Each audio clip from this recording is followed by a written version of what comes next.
तो कांग्रेस का थर्मामीटर अचानक से गर्म हो गया। उसके पीछे का कारण क्या है? उसके पीछे का कारण है राष्ट्रीय अध्यक्ष पद को लेकर एक नाम और आना। हालांकि यह नाम पहले से चल रहा था, लेकिन अब अचानक से इसमें तेजी आ गई है। दिग्विजय सिंह, मध्य प्रदेश के पूर्व मुख्यमंत्री, फिलहाल राहुल गांधी के साथ भारत जोड़ो यात्रा में चल रहे हैं, उनके सिपहसालार बनकर। लेकिन अब वो दिल्ली कूच करने वाले इसलिए क्योंकि राष्ट्रीय अध्यक्ष पद के लिए नामांकन भरने वाले। और जैसे ही यह खबर कांग्रेस में फैली, इस बात की पुष्टि हुई कि दिग्विजय सिंह नामांकन भरने जा रहे हैं।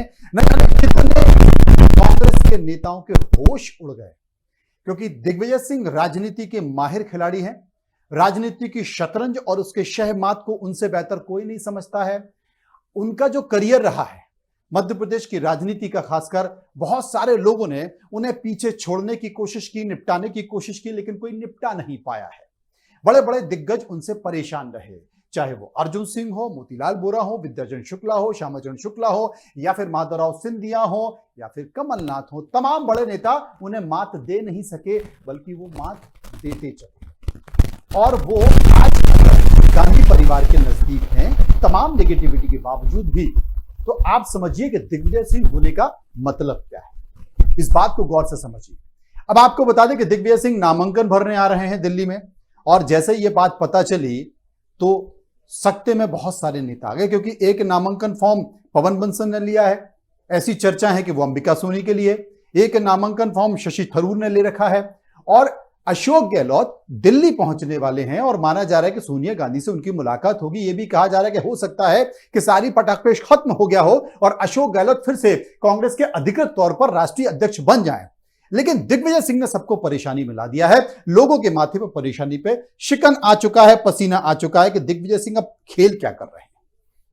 अगर वो राहुल गांधी की यात्रा छोड़कर दिल्ली आ रहे हैं तो बिना राहुल गांधी की सहमति से तो नहीं आ रहे होंगे। अब ये सहमति किस तरह की है?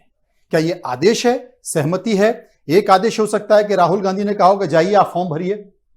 एक हो सकता हो कि दिग्विजय सिंह ने पूछा हो कि ये तमाम सारा नाटक नौटंकी चल रहा है कि मैं भी फॉर्म भर दूं। उन्होंने कहा हाँ भर दीजिए, चलिए क्या फर्क पड़ता है, लोकतांत्रिक प्रक्रिया के तहत चुनाव लगेगा।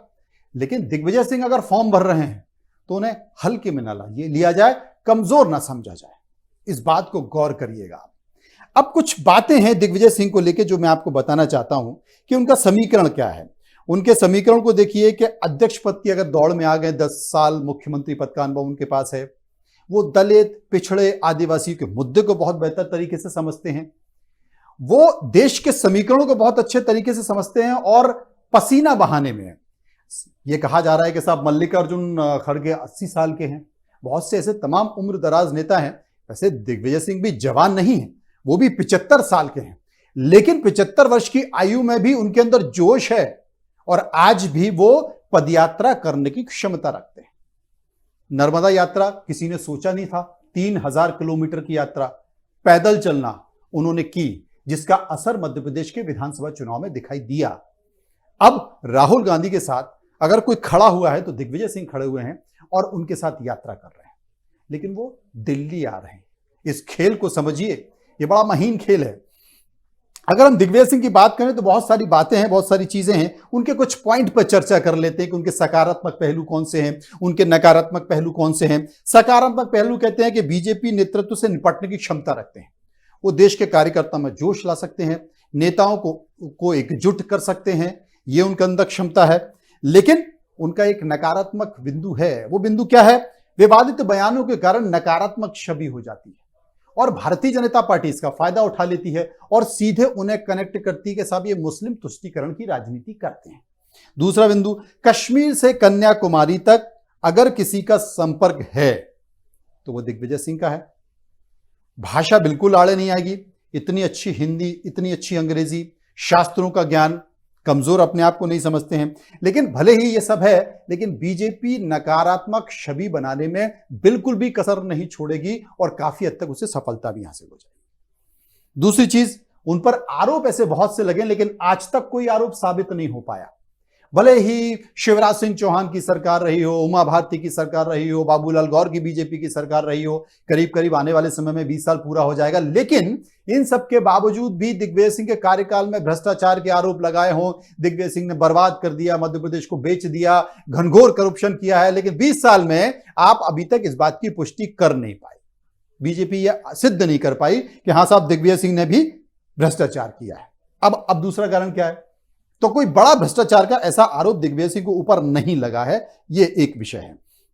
इसके बाद एक और पॉइंट है कि गांधी परिवार से बेहतर संबंध है और संगठन में कोई खुल के विरोध नहीं कर सकता। कुछ लोग हैं जिनके माथे पर पसीना आ रहा है, माथे पर शिकन है, लेकिन खुलकर कोई नहीं आ सकता दिग्विजय सिंह का विरोध करने के लिए। जी, मध्य प्रदेश में भी कोई नहीं आ सकता, इस बात को समझिए। अब पॉलिटिकल मैनेजमेंट, जी हां, पॉलिटिकल मैनेजमेंट में थोड़ा सा कमजोर है, क्योंकि जब कमलनाथ की सरकार गई 15 महीने की, उस समय चाबी दिग्विजय सिंह के हाथ में थी। कमलनाथ पूछते रहे कि दिग्विजय क्या होगा क्या होगा, दिग्विजय कहते रहे कि आप चिंता मत करिए, मैंने सबसे बात कर ली, सब कुछ हो गया। लेकिन यहां पर कमजोर हो गया, यहां पर थोड़ी सी गलती हो गई और कमलनाथ की सरकार गिर गई और सारा का सारा ठीक रहा। लोगों ने कहा कि दिग्विजय सिंह के कारण हुआ है, वो अपने बेटे को कैबिनेट मंत्री बनवाने में लग गए, तो सारे मंत्री कैबिनेट हो गए। बहुत सारे पुराने बुजुर्ग नेता जो नाराज होकर वो चले गए। दूसरी राज्यसभा की सीट थी, अगर वो पहले नंबर की सीट दिग्विजय सिंह की जगह ज्योतिरादित्य सिंधिया को दे देते तो शायद ज्योतिरादित्य सिंधिया नहीं जाते, लेकिन दूसरे नंबर की सीट पर रिस्क था, इसलिए नाराज हो गए ज्योतिरादित्य और चले गए। इसके बाद भी बीजेपी लगातार पीछे पड़ी रहती है, दिल्ली से लेकर मध्य प्रदेश तक, लेकिन आपा नहीं खोया। उनकी जो कुटिल मुस्कान है वो धीरे से मुस्कुराते हैं और उसके बाद एक तीर छोड़ देते हैं। अब G20 के बागी नेताओं को साधने में सक्षम है। आपको याद होगा कि 10 जनपद पे हुड्डा जी की मीटिंग हुई थी, G23 को लेकर चिट्ठी लिखी थी नेताओं ने। तो अगर हुड्डा की मीटिंग कराने में सबसे महत्वपूर्ण भूमिका निभाई तो दिग्विजय सिंह ने निभाई। बाकी तमाम नाराज है वो मनीष तिवारी हो, कई लोगों ने भूमिका निभाई। दिग्विजय सिंह की भूमिका सबसे महत्वपूर्ण मानी जा रही थी। उन्होंने इस पूरे मामले को शांत करने की कोशिश की, लेकिन दिग्विजय के कांग्रेस के खेमे में जो बहुत सारी एक जो बड़ी संख्या है नेताओं की, वो दिग्विजय सिंह के पक्ष में नहीं है। पक्ष में क्यों नहीं है? पक्ष में इसलिए नहीं है क्योंकि वो मानते हैं कि दिग्विजय सिंह की लाइकिंग और डिसलाइकिंग बहुत स्ट्रांग है। आज से मध्य प्रदेश विधानसभा चुनाव के कुछ समय पहले जब दिग्विजय सिंह ने नर्मदा यात्रा की, उसके बाद वो राहुल गांधी से लगातार मिलने का समय मांगते रहे। राहुल गांधी ने मिलने का समय नहीं मांगा क्योंकि वो नाराज थे। कमलनाथ ने भूमिका निभाई उनसे मिलाने में। आज की स्थिति क्या है? अब दिग्विजय सिंह खास है, वो राहुल गांधी के नजदीक हैं, वो 10 जनपद के भरोसेमंद हैं, और ऐसे ही व्यक्ति की तलाश है जो गांधी परिवार के बहुत नजदीक हो और भरोसेमंद हो। और इसमें कोई दो राय नहीं है कि अगर कार्यकर्ताओं में कोई जोश ला सकता है, देश की वर्तमान एनडीए सरकार से कोई टकरा सकता है, कोई लड़ सकता है, तो वो दिग्विजय सिंह है कांग्रेस में, क्योंकि उनके अंदर लड़ने की क्षमता है, उनके अंदर पार्टी को संसाधन युक्त करने की क्षमता, ये क्षमता कमलनाथ में भी है। कमलनाथ में भी एक क्षमता है, लेकिन कमलनाथ ये कह चुके हैं कि मैं मध्य प्रदेश छोड़ना नहीं चाहता, मैं मध्य प्रदेश में ही रहूंगा। वरना कमलनाथ से अच्छा मैनेजमेंट वाला व्यक्ति, कमलनाथ से अच्छे संगठन को चलाने के व्यक्ति, और कमलनाथ से बेहतर सबको एकजुट करने वाला व्यक्ति, और कमलनाथ से बेहतर तमाम संसाधनों को जुटाने वाला व्यक्ति कोई नहीं है। लेकिन उन्होंने साफ इनकार कर दिया कि मेरी आत्मा फिलहाल मध्य प्रदेश में बस रही है, 2023 की मुझे लड़ाई लड़नी है और कांग्रेस की सरकार बनानी है, इसलिए फिलहाल मैं तो नहीं। तो जब मैं नहीं, तो ये बात साफ हुई, तो दिग्विजय सिंह आगे बोले मैं, क्योंकि तमाम कांग्रेस के नेता ये कहते हैं कि साहब मध्य प्रदेश के मुख्यमंत्री के तौर पर दिग्विजय सिंह का नाम मुफीद नहीं है, क्योंकि बहुत निगेटिविटी है, बहुत नकारात्मकता है। बिजली, पानी, सड़क, मुस्लिम, तमाम मुद्दों के तहत वो हमें घेर लेगी बीजेपी और हम हार जाएंगे, तो नाराजगी है। तो अब ये तमाम बिंदु हैं, इन बिंदुओं के जरिए दिग्विजय सिंह लड़ाई लड़ने की कोशिश कर रहे हैं। अब जो तमाम कमिटमेंट हैं वो मैंने आपको बताया कि आदिवासियों की बहुत अच्छी लड़ाई लड़ते रहे हैं, दलितों के मुद्दे पर बहुत अच्छे काम किए। अपने 10 साल के कार्यकाल में उन्होंने जो एक कह सकते हैं ना कि अंतिम पंक्ति में बैठा हुआ व्यक्ति, अंत्योदय जिसकी बात बीजेपी करती है, उसके लिए बहुत अच्छे काम किए। धार्मिक उन्माद फैलाने वालों से उन्होंने समझौता नहीं किया, चाहे वो कांग्रेस का हो या बीजेपी का हो, आरएसएस पे भी जमकर लड़ाई लड़ी, बजरंग दल को लेकर भी जमकर लड़ाई लड़ी, कई बार बैन जैसी स्थिति आई। तो ये तमाम सारे कारण हैं जिसमें ये माना जाए कि दिग्विजय सिंह अब खड़े होते हैं। लेकिन मुझे अभी भी लगता है कि दिग्विजय सिंह जैसे ही पर्चा भरेंगे, तमाम कांग्रेस के नेता एकजुट हो जाएंगे और दिग्विजय सिंह को रोकने में कोई कोर कसर नहीं छोड़ेंगे, क्योंकि वो जानते हैं कि अगर दिग्विजय एक बार दिल्ली आ गए, दिग्विजय अगर पार्टी के राष्ट्रीय अध्यक्ष पद पर बैठ गए, तो बहुत सारे नेताओं की दुकान बंद हो जाएगी।